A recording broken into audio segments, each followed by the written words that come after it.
Olá, mais uma aula aqui no nosso curso de cardiologia e hoje vamos falar de insuficiência cardíaca crônica. Aqui a gente vai revisar a definição de insuficiência cardíaca, o diagnóstico e a classificação, terapias medicamentosas com dispositivos avançados. Vamos lá, um tema super importante na cardiologia nas provas aí. A definição atual de insuficiência cardíaca, pessoal, basicamente vão ser sinais e sintomas resultantes dos prejuízos no enchimento ventricular ou na ejeção de sangue. Então, prejuízos no enchimento ventricular ou na ejeção de sangue. Como que isso acontece? Então, eu tenho alterações estruturais ou funcionais do coração, sendo que a fração de ejeção, ela pode estar normal ou pode estar reduzida. Nossa, mas eu não sabia. Tem insuficiência cardíaca com fração de ejeção normal? Tem sim, com certeza, e CFEP. A gente tem CFEP e CFER, que é a fração de ejeção preservada e fração de ejeção reduzida.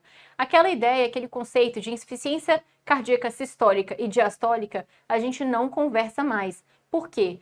As duas podem coexistir no mesmo paciente. Então, mesmo paciente que tenha disfunção sistólica, pode também ter disfunção diastólica. Para a gente classificar um paciente como IC, fração de ejeção reduzida, e eu vou apelidar aqui de IC-FER, o paciente tem que ter menos ou igual a 40% de fração de ejeção. A fração de ejeção o MR é moderadamente reduzida, ou intermediária, é aquela entre 40% e 49%. E o paciente com IC-FEP, que é a fração de ejeção preservada, que eu acabei de apelidar de IC-FEP a partir de agora nessa aula, vai ser aquele que tem mais do que 50% de fração de ejeção, 50% ou mais. Tem a insuficiência cardíaca com fração de ejeção melhorada. Quem são esses pacientes? É aquela pessoa que já teve fração de ejeção menor do que 40, mas que depois do tratamento ela aumentou para acima de 40. Nesse caso, a gente vai manter os remédios, ok? Todo o tratamento que foi instituído para que ela aumentasse a fração de ejeção, ele vai ser mantido. Nossa, Júlia, mas então o tratamento aumenta a fração de ejeção, remodela o coração? Sim, pessoal, sim. Em muitos casos, sim. A gente vai conversar disso. Quais são as principais causas de insuficiência cardíaca no Brasil? Nós temos a primeira disparada isquêmica, então pós-infarto. O paciente infartou, não tratou em tempo hábil e aí ficou com uma disfunção ali naquela região infartada, ficou com insuficiência cardíaca a partir dali. Depois a gente tem insuficiência cardíaca hipertensiva, que é uma coisa assim incrível de acontecer, né? Porque demonstra pra gente a dificuldade do tratamento da hipertensão arterial. Depois a miocardiopatia chagásica, depois valvopatias, depois as cardiomiopatias. Aí, dentre as cardiomiopatias, a gente tem a dilatada, hipertrófica, restritiva. A restritiva, a gente vai ter algumas etiologias específicas, como a amiloidose, por exemplo. A hipertrófica tem a cardiomiopatia hipertrófica, que não é hipertensiva, que é uma doença genética, autossômica dominante, etc. E temos a dilatada, que também tem as suas causas específicas. Pode ser, inclusive, idiopática. Mas aí a gente agrupa tudo e chama de cardiomiopatias.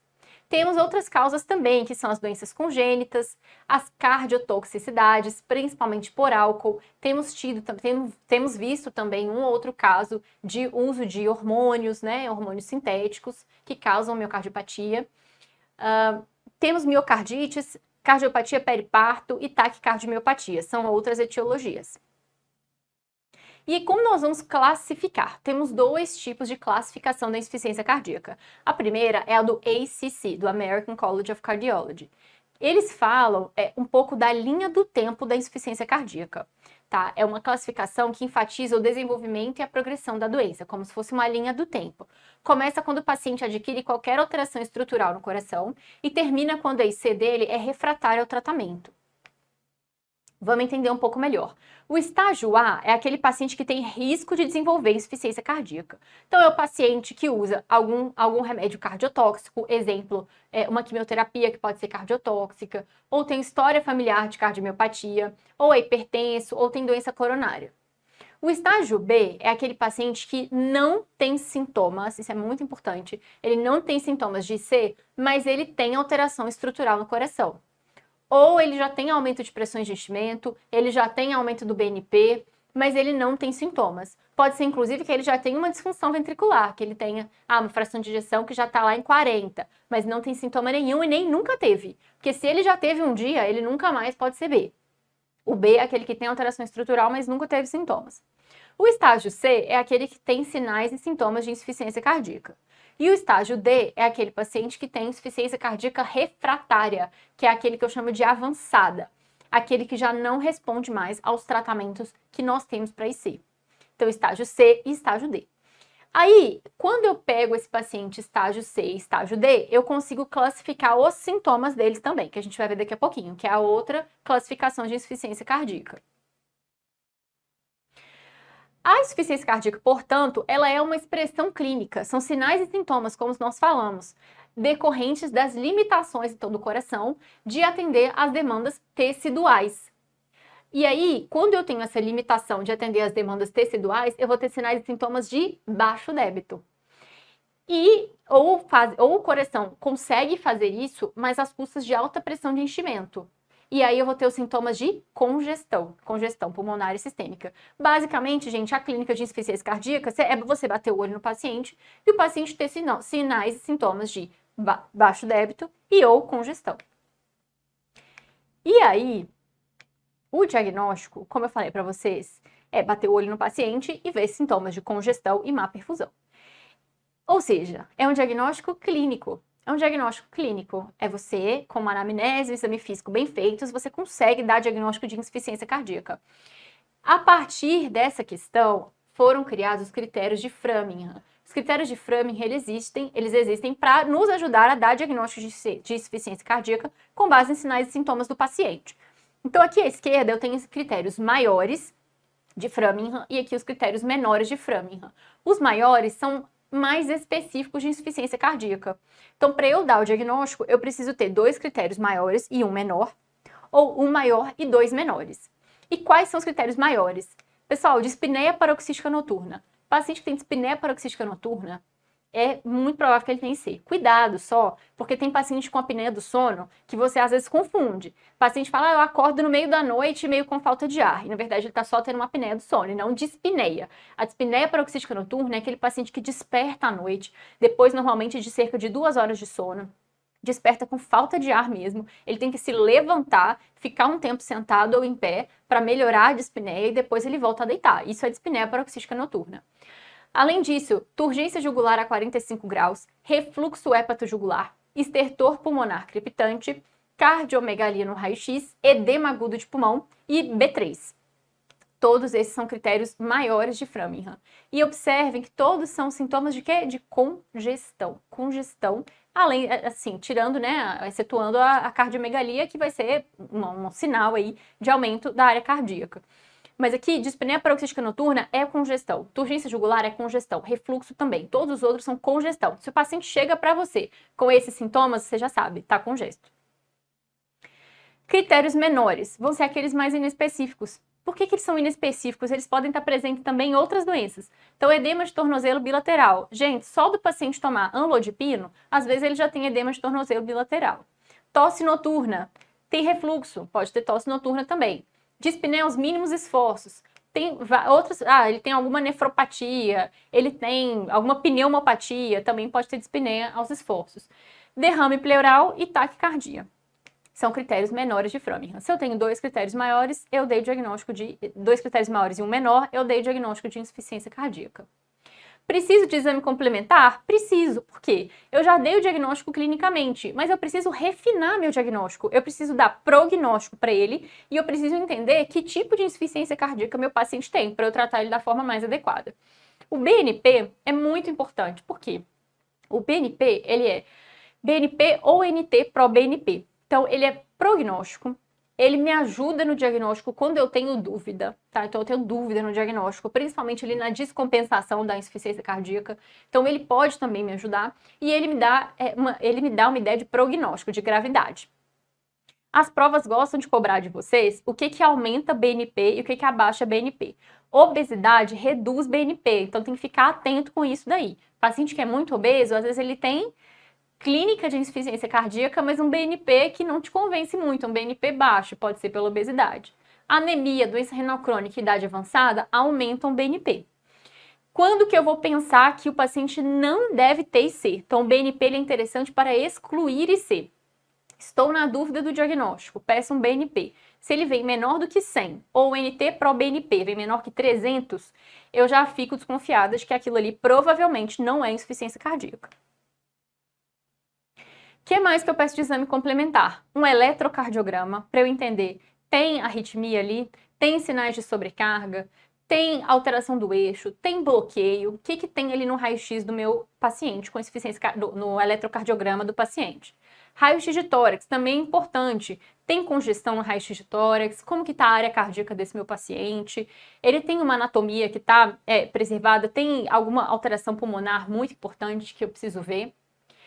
Ecocardiograma vai ser essencial, porque, gente, é o divisor de águas do tratamento, né? Fração de ejeção reduzida, fração de ejeção preservada. Muda completamente o meu tratamento, o benefício das medicações. Além disso, o ecocardiograma pode me ajudar a ver a etiologia. Pode me ajudar a ver a causa da insuficiência cardíaca. Então, às vezes, no ecocardiograma é que eu pego uma valvopatia, que eu não tinha visto antes, é que eu pego uma alteração segmentar sugestiva de um infarto prévio, ou é que eu pego sinais ali de amiloidose, por exemplo. Então, o eco é muito importante. E aí, eu vou classificar os sintomas do meu paciente com a classificação da NYHA, que é a New York Heart Association.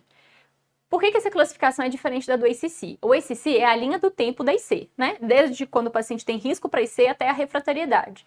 O NYHA é a classificação dos sintomas da IC. Então, eu só pego aqueles pacientes estágio 3 e 4 e coloco na classificação do NYHA. O paciente que é classe funcional 1 é aquele que não tem limitação para atividade. Então, ele faz tudo que ele quer. Então, isso aí, percebam que não é um número objetivo, é clínico.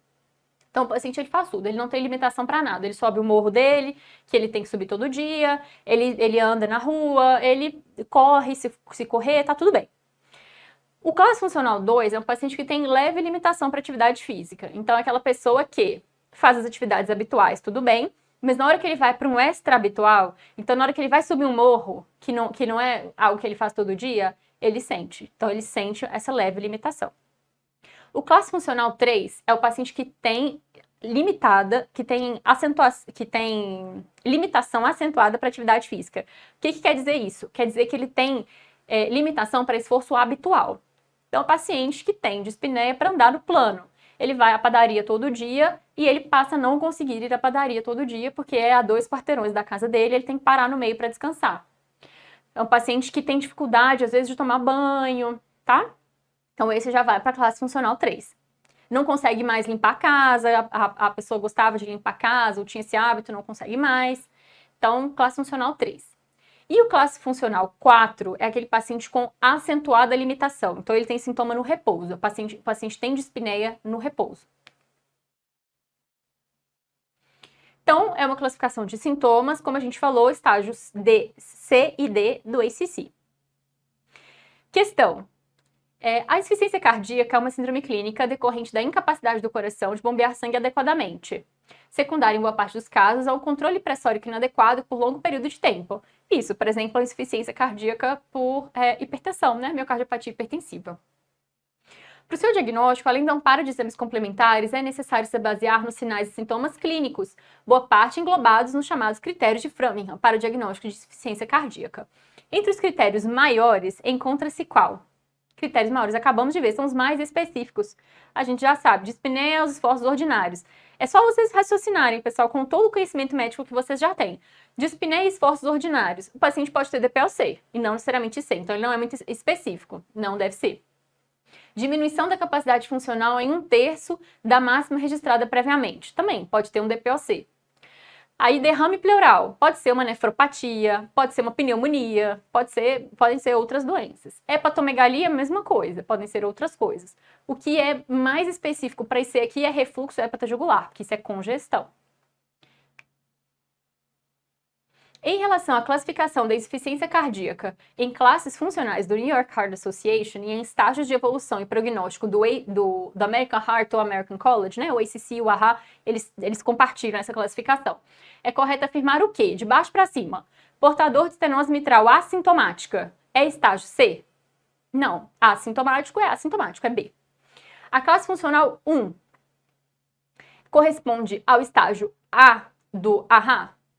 Não, né, pessoal? Não. Classe funcional 1 tem que ser, já o paciente é C ou D. C ou D. Com o tratamento clínico adequado, o paciente em estágio D pode retornar para o B? Não. Uma vez que eu saí do B, eu nunca mais volto pro B. O B é aquele paciente que nunca teve sintomas.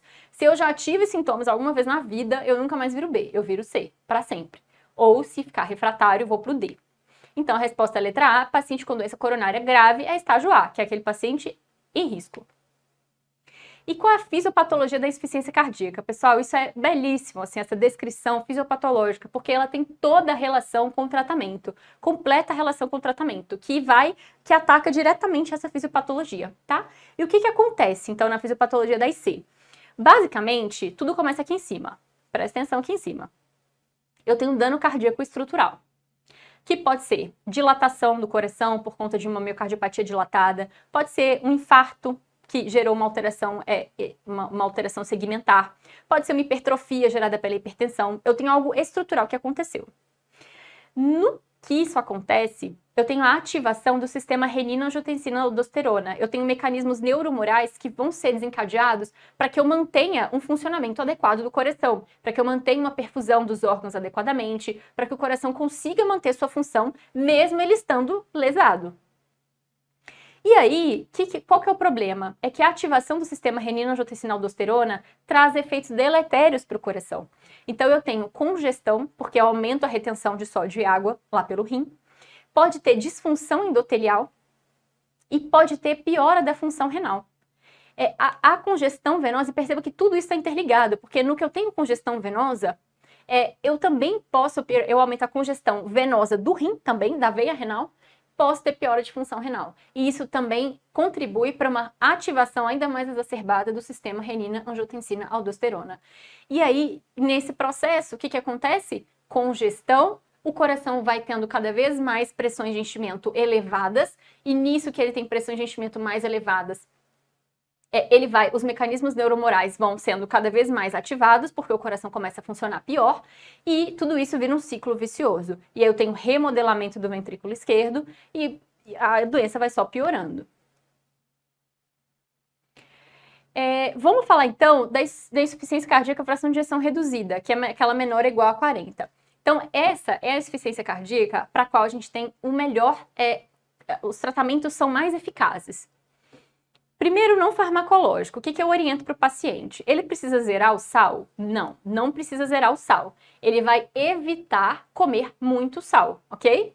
A gente não precisa pedir para o paciente para não pôr sal na comida, isso não é necessário. O que a gente vai pedir é para ele evitar, principalmente industrializados, que tem muito sal, então salgadinho, coisa de pacote, que normalmente é muito industrializada, ultraprocessados, que tem muito sódio. E a gente vai pedir para ele não exagerar no sal. Porque quando a gente orienta o paciente a tirar o sal, colocar muito pouco sal na comida, aumenta um pouco a chance dele ficar mais desnutrido, porque a comida não fica bem, não fica com um sabor interessante. Além disso, a gente vai propor reabilitação cardiovascular, principalmente para aqueles pacientes que são mais sintomáticos, classe funcional 3 e 4, para melhorar a qualidade de vida e a capacidade funcional do paciente. E vamos orientar vacinação para influenza e pneumococo. E de remédio? De remédio, vai ser o seguinte: terapia quádrupla é o que nós temos hoje bem estabelecido. A primeira medicação que surgiu aí para insuficiência cardíaca foi o beta-bloqueador.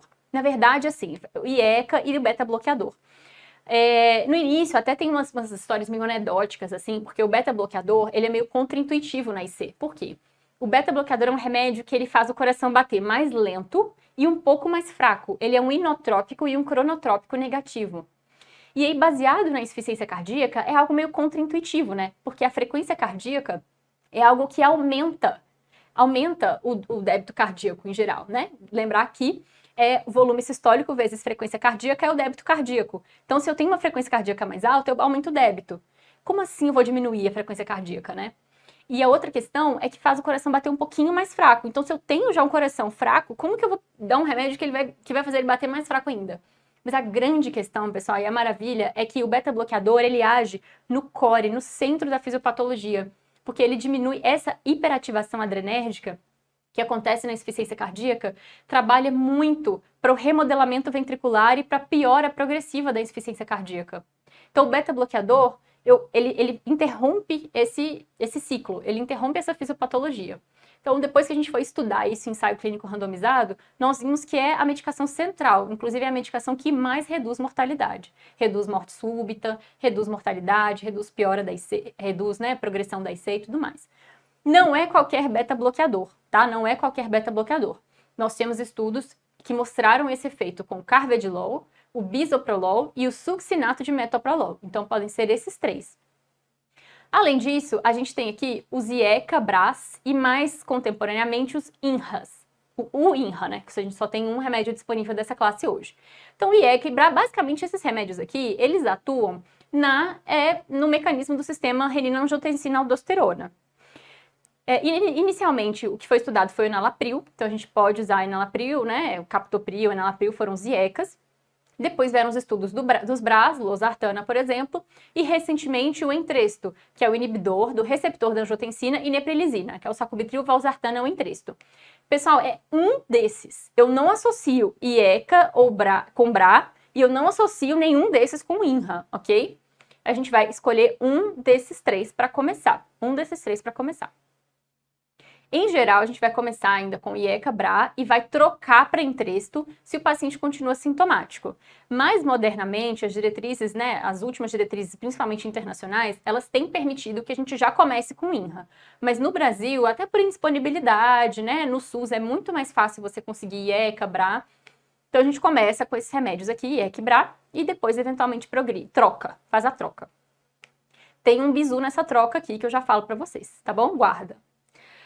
Beta-bloqueador já falamos, IECA, BRA ou INRA. Depois nós temos os antagonistas do receptor mineralocorticoide, que vai ser a espironolactona. Essa é a terapia tripla e foi assim por alguns anos, até que recentemente nós descobrimos também os inibidores da ISGLT2 e seus grandes benefícios para a insuficiência cardíaca. Pode ser a empagliflozina e a dapagliflozina. Foram grandes ensaios clínicos randomizados que mostraram isso. Redução de mortalidade. O beta-bloqueador, a gente tem os seletivos, que são o bisoprolol e o succinato de metoprolol, e os não seletivos, que vão ser o carvedilol. Os outros que eu coloquei aqui, eles não são indicados para insuficiência cardíaca fração de ejeção reduzida, ok? Eu vou só te contar que o atenolol e o nebivolol também são seletivos, e o pindolol e o propranolol são não seletivos. Eu tô só te contando, mas esses aqui que não estão em negrito, eles não podem ser usados na IC, fração de ejeção reduzida. Não é que eles não podem, mas eles não vão ter o benefício. Está contraindicado o beta-bloqueador em quem? Em pessoas com BAV de primeiro grau com intervalo PR muito prolongado, normalmente até, eu coloquei 240, mas até 300, assim, a gente consegue dar. Ou um BAV de segundo ou terceiro grau. Choque, hipotensão grave, asma DPLC e doença arterial periférica crítica. Outra coisa, lembra que eu falei para vocês que o beta-bloqueador é meio contraintuitivo na IC e tudo mais? Então, a gente não pode dar beta-bloqueador se o paciente está muito congesto. Porque se ele está muito congesto, aí realmente eu vou piorar a congestão dele. E é um efeito muito comum do beta-bloqueador. A gente dá, o coração ele bate um pouco mais fraco e bate um pouco com menos frequência, o paciente pode piorar a congestão se ele não estiver sequinho. Então a gente vai primeiro secar o paciente, depois a gente começa o beta-bloqueador. A gente não dá beta-bloqueador para quem está descompensado da IC. Os principais efeitos colaterais podem ser broncoespasmo, principalmente os não seletivos, hipotensão, bradicardia, fraqueza, sonolência, principalmente nos primeiros dias, e piora da doença arterial periférica. Vamos fazer questão então. As questões cobram muito o tratamento da IC, gente. Questão desse ano, 2024, da prova de 2023 para 2024. Mulher de 54 anos, queixa de dispneus moderados e esforços há 3 meses. Nega doenças prévias e uso de medicações. No exame físico, tem uma PA de 10/7, frequência cardíaca de 84. Ausculta cardíaca com bolhas rítmicas e sopro sistólico 3 em 6 em foco mitral, irradiando para a axila esquerda. Ausculta pulmonar sem ruídos adventícios. Exames laboratoriais com creatinina de 1, potássio de 4,8. O eco, fração de ejeção de 38, insuficiência mitral moderada. Qual é o tratamento mais adequado? Percebam, pessoal, que aqui, a gente tem esse soprinho aqui, em foco mitral, no paciente com disfunção ventricular, isso também é super comum das questões colocarem. O que eu quero mostrar para vocês? Cuidado, em geral, isso daqui, quando tem insuficiência mitral junto com fração de ejeção reduzida, em geral, nas provas, isso é secundário. A insuficiência mitral é secundária ao remodelamento do ventrículo. O ventrículo cresce, muda a geometria dele, puxa um pouco o músculo papilar, e aí a válvula mitral não consegue coaptar bem. Isso gera uma insuficiência mitral secundária. Então, cuidado, porque às vezes a questão tenta enganar vocês a pensar que a insuficiência mitral é a causa da IC, mas normalmente não é, tá? Normalmente é secundário. E aqui observe que a ausculta pulmonar está sem ruídos adventícios. Então, é um paciente que não está muito congesto. O que eu vou fazer para esse paciente? Eu vou dar terapia quádrupla para ele. Com atenolol? Não, não vou dar. Digoxina? Não, digoxina e hidroclorotiazida não é terapia quádrupla inicial para IC. Amiodarona, furosemida eu até posso dar, mas assim, esse paciente não está muito congesto, não está precisando. Resposta, então, da questão, letra A, bisoprolol, que é o beta-bloqueador que tem benefício na IC. Posso dar beta-bloqueador porque o paciente não está muito congesto. Enalapril, que é o IECA, dapagliflozina, que é o inibidor da SGLT2 e a espironolactona. Beleza. Dei terapia quádrupla. As questões, nos últimos anos, elas vêm cobrando de vocês esse plus, tá? Esse a mais, que é, uma vez que o paciente já está com terapia quádrupla, muitos vão ficar ótimos, muitos vão para a classe funcional 1, tá? O paciente estava lá em classe funcional 3, você otimizou o tratamento dele, eventualmente deu um pouquinho de furosemida também, só para ajudar na congestão, e o paciente ficou classe funcional 1, tudo jóia. Mas muitos não ficam. E aí, se você deu terapia quádrupla e seu paciente não está assintomático, tem mais coisa que você possa fazer? Tem muito mais coisa que você possa fazer. Então, nas provas, quando isso acontecer, eu vou mostrar algumas questões para vocês, o que vocês vão fazer? Vocês vão analisar o perfil do paciente. E aí, para cada perfil de paciente, uma terapia adicional vai beneficiá-lo mais. Na vida real, essa é a hora do paciente, de você mandar o paciente para um centro de IC avançada. Se o paciente está com terapia quádrupla, as doses estão otimizadas e ele ainda está sintomático, cuidado. Avalie se as doses estão no alvo mesmo, se a dose, né, a máxima tolerada, e se tiver, encaminhe esse paciente para um centro avançado de IC. Na prova, o que a gente vai fazer? A gente vai olhar o perfil do paciente.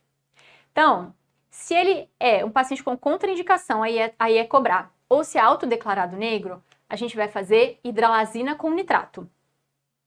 Ah, se o paciente já usa IECA e é autodeclarado negro, eu vou só associar hidralazina e nitrato se a pressão arterial permitir. Ah, não, o meu paciente, ele tá indo, o problema dele é o seguinte, o problema dele é que ele até tem um ritmo sinusal, então um ritmo ok, mas a frequência cardíaca tá meio alta ainda. Eu dei beta-bloqueador, já dei bisoprolol 10 mg, que é a dose máxima, e não controlou a frequência cardíaca tá 80 ainda, que estranho.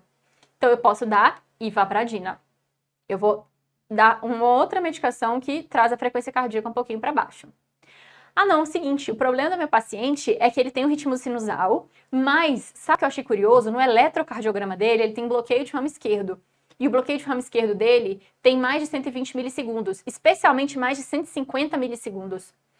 Sabe o que eu posso fazer para o seu paciente? A gente pode propor a terapia de ressincronização cardíaca. Já vou mostrar para vocês como que funciona. As questões têm cobrado bastante isso daqui. Então, se o paciente ainda está sintomático e tem BRE no eletro, eu posso propor a terapia de ressincronização cardíaca. Ah, não, sabe o que meu paciente tem? Ele tem fibrilação atrial e a frequência cardíaca não está controlando só com beta-bloqueador. Nesse caso, eu não posso dar ivabradina, porque a ivabradina, ela inibe a corrente IF do nó sinusal. Se o ritmo não é sinusal, eu não posso dar ivabradina, daí eu vou dar digoxina para ajudar. Também posso propor uma ablação da fibrilação atrial, ok? Lembrando, pessoal, isso daqui é para o paciente que ainda está sintomático, classe funcional maior ou igual a 2. Se seu paciente ficou pleno, está em classe funcional 1 com a sua terapia quádrupla, você não precisa progredir para nada do que está aqui, beleza?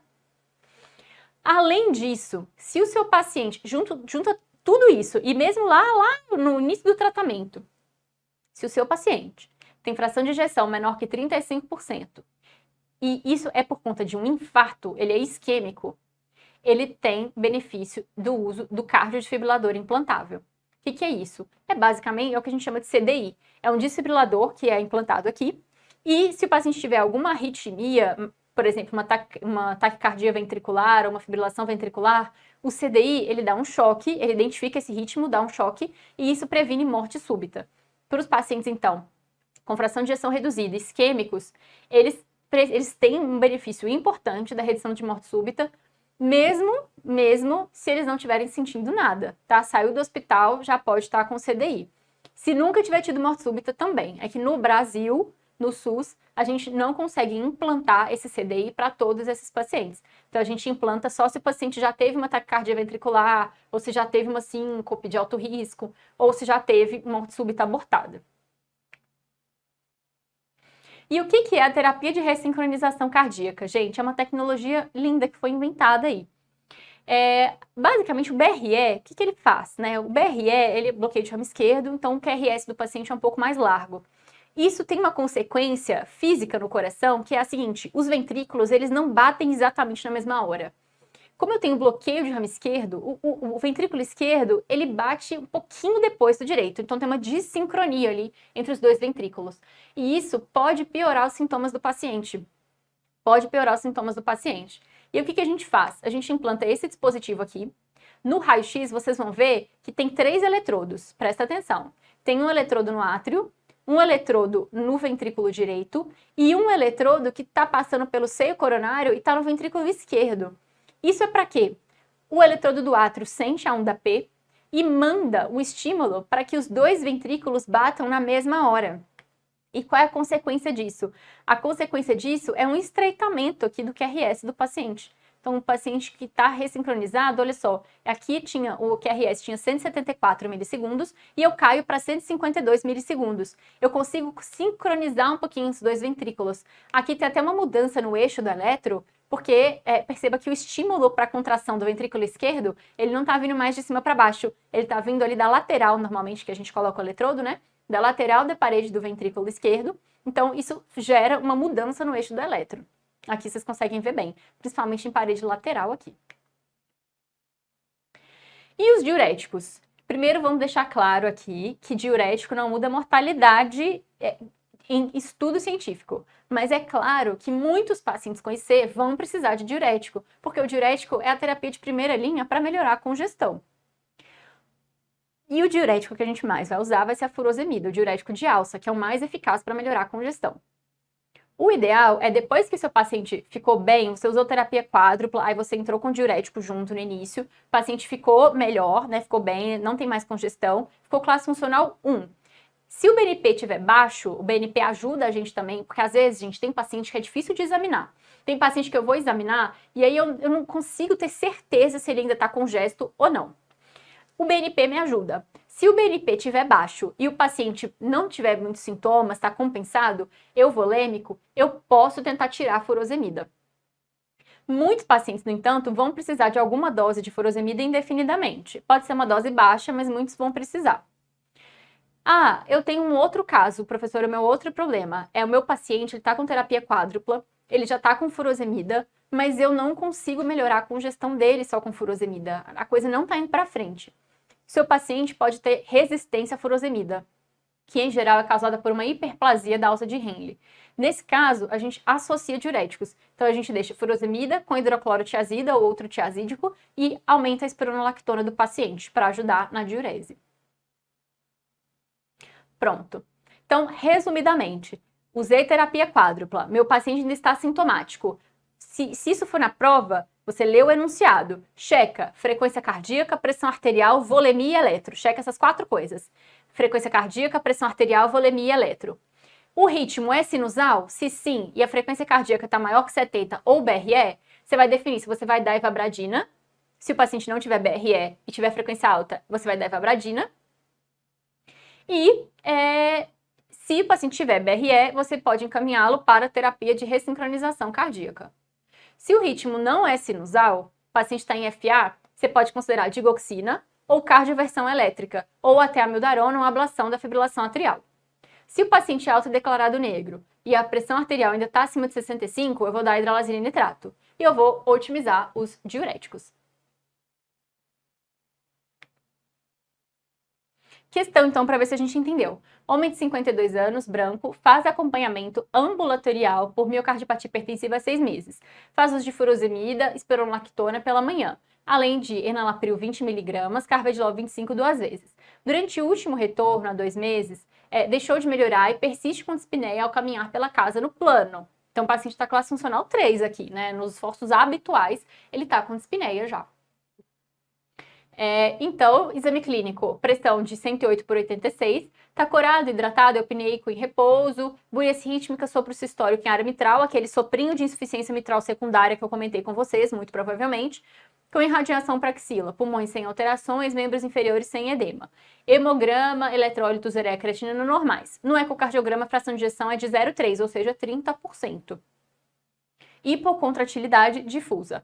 O que a gente vai fazer para o nosso paciente? Pessoal, aqui é o seguinte, ele tá com, o que ele tá de remédio? Ele tá com carvedilol, ele tá com enalapril e ele tá com espironolactona. Ele ainda está sintomático. O que a gente vai fazer então? Primeiro, ele não tá com terapia quádrupla. Se tivesse a opção IS-GLT2, eu já ia ter colocado aqui IS-GLT2. Mas não tem essa opção. Então, o que a gente pode fazer ainda? Antes daquela terapia adicional, a gente ainda pode fazer o quê? Trocar o enalapril por sacubitril valsartana. E nessa troca, eu falei para vocês lá atrás, se vocês prestaram atenção, que tem um bizu, tem um hack nessa troca de enalapril para sacubitril valsartana, que é o quê? Eu preciso esperar 36 horas entre a última dose de ECA e a primeira de sacubitril valsartana. É um período de washout. Se eu não fizer isso, eu acabo aumentando a chance de angioedema. Risco de angioedema. Então, o paciente tomou o enalapril às 9 da noite hoje, amanhã eu não dou nada, amanhã de manhã, amanhã à noite também eu não dou nada, e aí na manhã do outro dia, o paciente toma o primeiro Entresto, que é o sacubitril valsartana.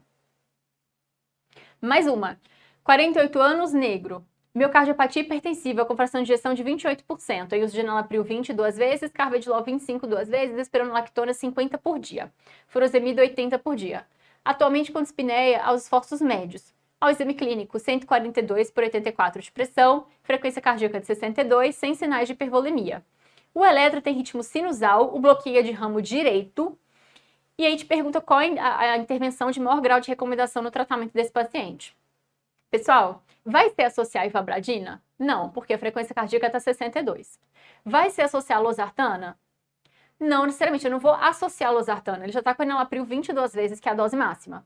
Vai ser implantar um marca-passo com ressincronização? Não. Por que não? Porque o bloqueio é de ramo direito. O paciente que tem bloqueio de ramo direito, ele não se beneficia dessa intervenção quanto um que tem bloqueio de ramo esquerdo. Beleza? Então, não. O que vai melhorar aqui, o maior grau de recomendação, vai ser para hidralazina e nitrato, porque a pressão ainda está 142/84 e ele é autodeclarado negro.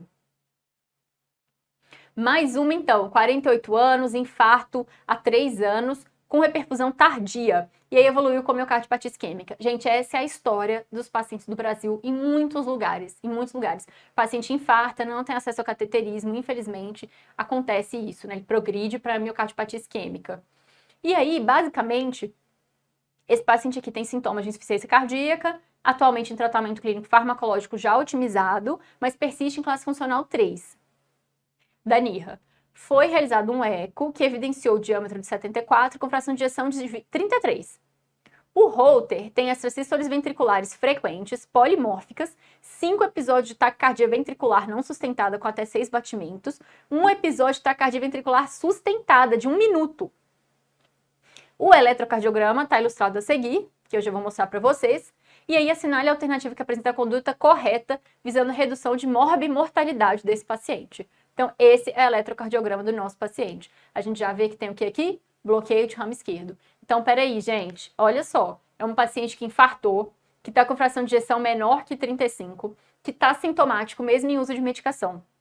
Aqui eu tenho 2 dispositivos para esse paciente. O primeiro, de cara, é o quê? Um CDI, né? Um cardiodesfibrilador implantável. Até porque, nesse caso, não é nem prevenção primária de morte súbita, é prevenção secundária. Esse paciente já teve uma TV sustentada com 1 minuto de duração, né?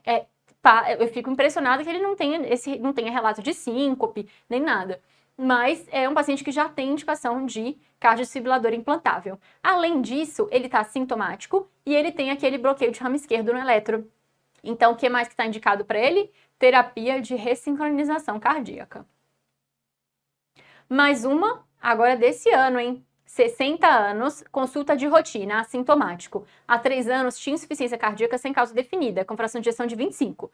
Na época, apresentou dispneia, mínimos esforços por 1 ano. Desde então, medicado, e há 2 anos, recebe enalapril, carvedilol, espironolactona. Reclama que está tomando muito remédio. Exame clínico, 13/8 de PA, frequência de 66, restante normal. Trouxe o eco. Eco recente com fração de ejeção de 55. Qual é o adequado? Pessoal, agora eu quero ver. Quem prestou atenção no início da aula, porque eu já falei. O que esse paciente tem? Qual é o diagnóstico? Ele tem fração de ejeção de 20, tinha fração de ejeção de 25, que foi para 55 com tratamento. Então ele tem IC, fração de ejeção melhorada. E o que eu faço com quem tem fração de ejeção melhorada? Eu tiro o remédio? Não, eu não tiro o remédio. Eu mantenho tudo que ele usou para melhorar a fração de ejeção. Não tiro. Se eu tirar, existe uma chance muito grande dele voltar a ter sintomas. E a ICFEP? Fração de ejeção maior ou igual a 50. É igual à fração de ejeção reduzida? Não, não é igual. Então, a primeira coisa que não é tão parecida é o diagnóstico. O diagnóstico da ICFEP também é clínico, e isso é muito parecido, tá? Os sinais clínicos são muito parecidos com o de ICFER, não tem como eu diferenciar só com base clínica. E o que é diferente é que a fração de ejeção no ecocardiograma é preservada e, portanto, eu não tenho o benefício de todas aquelas medicações que a gente já conversou. Também vou pedir BNP logo de cara, eletrocardiograma, raio-x de tórax. E, claro, o eco. Porque para a pessoa ter ICFEP, ela tem que ter alguma alteração estrutural cardíaca.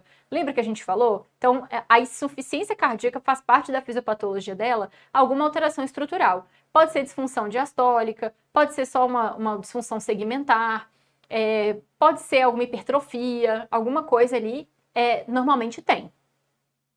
E o paciente tem congestão. Se ele tem essas alterações, se ele tem a clínica e tem congestão, eu já dou o diagnóstico de CFEP. Eu não preciso de mais nada para dar o diagnóstico. Se eu estou na dúvida se é ICFEP ou se não é ICFEP, eu tenho um score que pode me ajudar, que é o H2FPEF. H2FPEF. Esse score, ele inclui aqui vários aspectos que estão muito relacionados com o ICFEP. Então, obesidade, hipertensão, fibrilação atrial, hipertensão pulmonar, a idade avançada e o aumento das pressões de enchimento.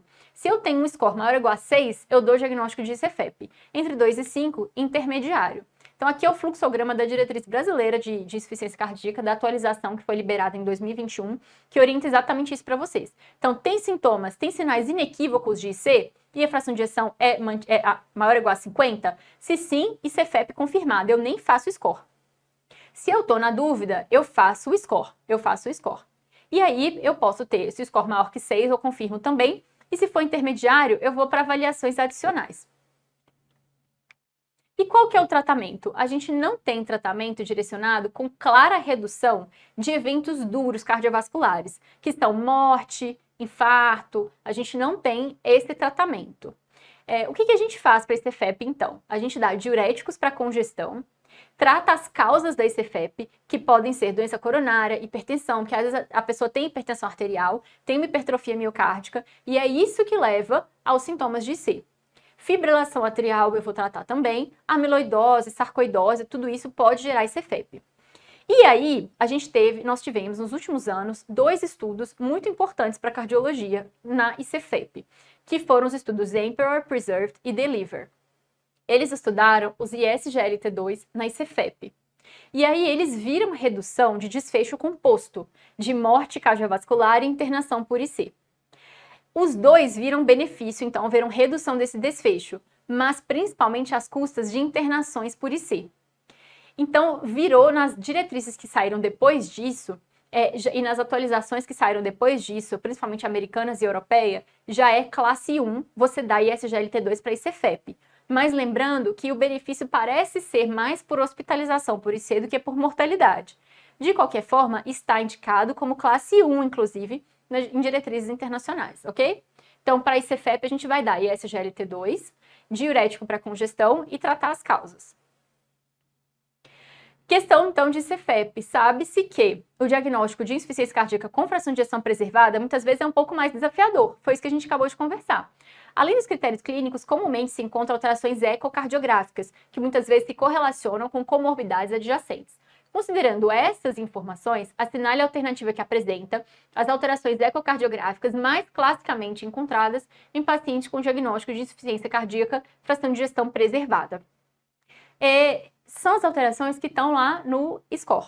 Vocês já vão ver. Então, lá embaixo, olha, hipodifusa, hipertrofia ventricular esquerda concêntrica, com predomínio septal, obstrução da via de saída do ventrículo esquerdo.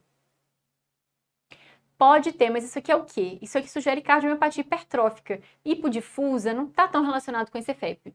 Sinal de McConnell, hipertrofia do ventrículo direito, estenose aórtica? Não tem a ver com esse CFEP isso daqui não. Hipocinesia do ventrículo esquerdo, refluxo mitral, desvio do septo interventricular para a esquerda? Também não. Então, a gente vai ver que desvio do septo interventricular para a esquerda, aumento de câmaras direitas, estenose aórtica? Não. Então, a resposta vai ser letra A. A gente vai ter aumento do átrio esquerdo, ritmo irregular, então FA, PSAP aumentada, hipertensão pulmonar e relação E' aumentada. O que é relação E'? É uma forma da gente medir disfunção diastólica. Pressões de enchimento aumentadas. Lá, é o que está lá naquele score, H2FPF, que eu mostrei para vocês. Resumindo aqui, num slide, tudo que a gente falou de IC. Primeiro, fração de ejeção é o maior determinante do tratamento da doença. Eu até repeti. Fração de ejeção é o maior determinante do tratamento da doença, ok? Terapia tripla ou quádrupla se mantida classe funcional maior ou igual a 2. Cada vez mais, na nossa diretriz brasileira, eles colocam, vamos começar a terapia tripla e o ISGLT2 se o paciente mantido sintomático. Mas em todas as atualizações internacionais que nós tivemos depois disso, eles já sugerem terapia quádrupla de cara. Se a classe funcional está mantida acima, maior ou igual a 2, com terapia quádrupla, ou seja, o paciente está sintomático mesmo assim, aí eu vou olhar o perfil dele e vou começar as outras intervenções. Ou uma terapia de ressincronização, hidralazina e nitrato e vabradina de goxina. Fração de ejeção preservada, o diagnóstico é clínico e eu vou fazer alguns exames complementares. Vou fazer o score H2FPF se duvidoso. E até o final de 2021, não tinha tratamento com impacto em mortalidade nesse CFEP, mas veio aí os ISGLT2. Tem algumas críticas, principalmente porque, né, como a gente conversou, eles são mais relacionados à hospitalização por IC, mas é um desfecho importante também. Então, várias atualizações depois disso trouxeram já esses remédios como classe 1 na CFEP, ok? Beleza? Muito obrigada, bons estudos!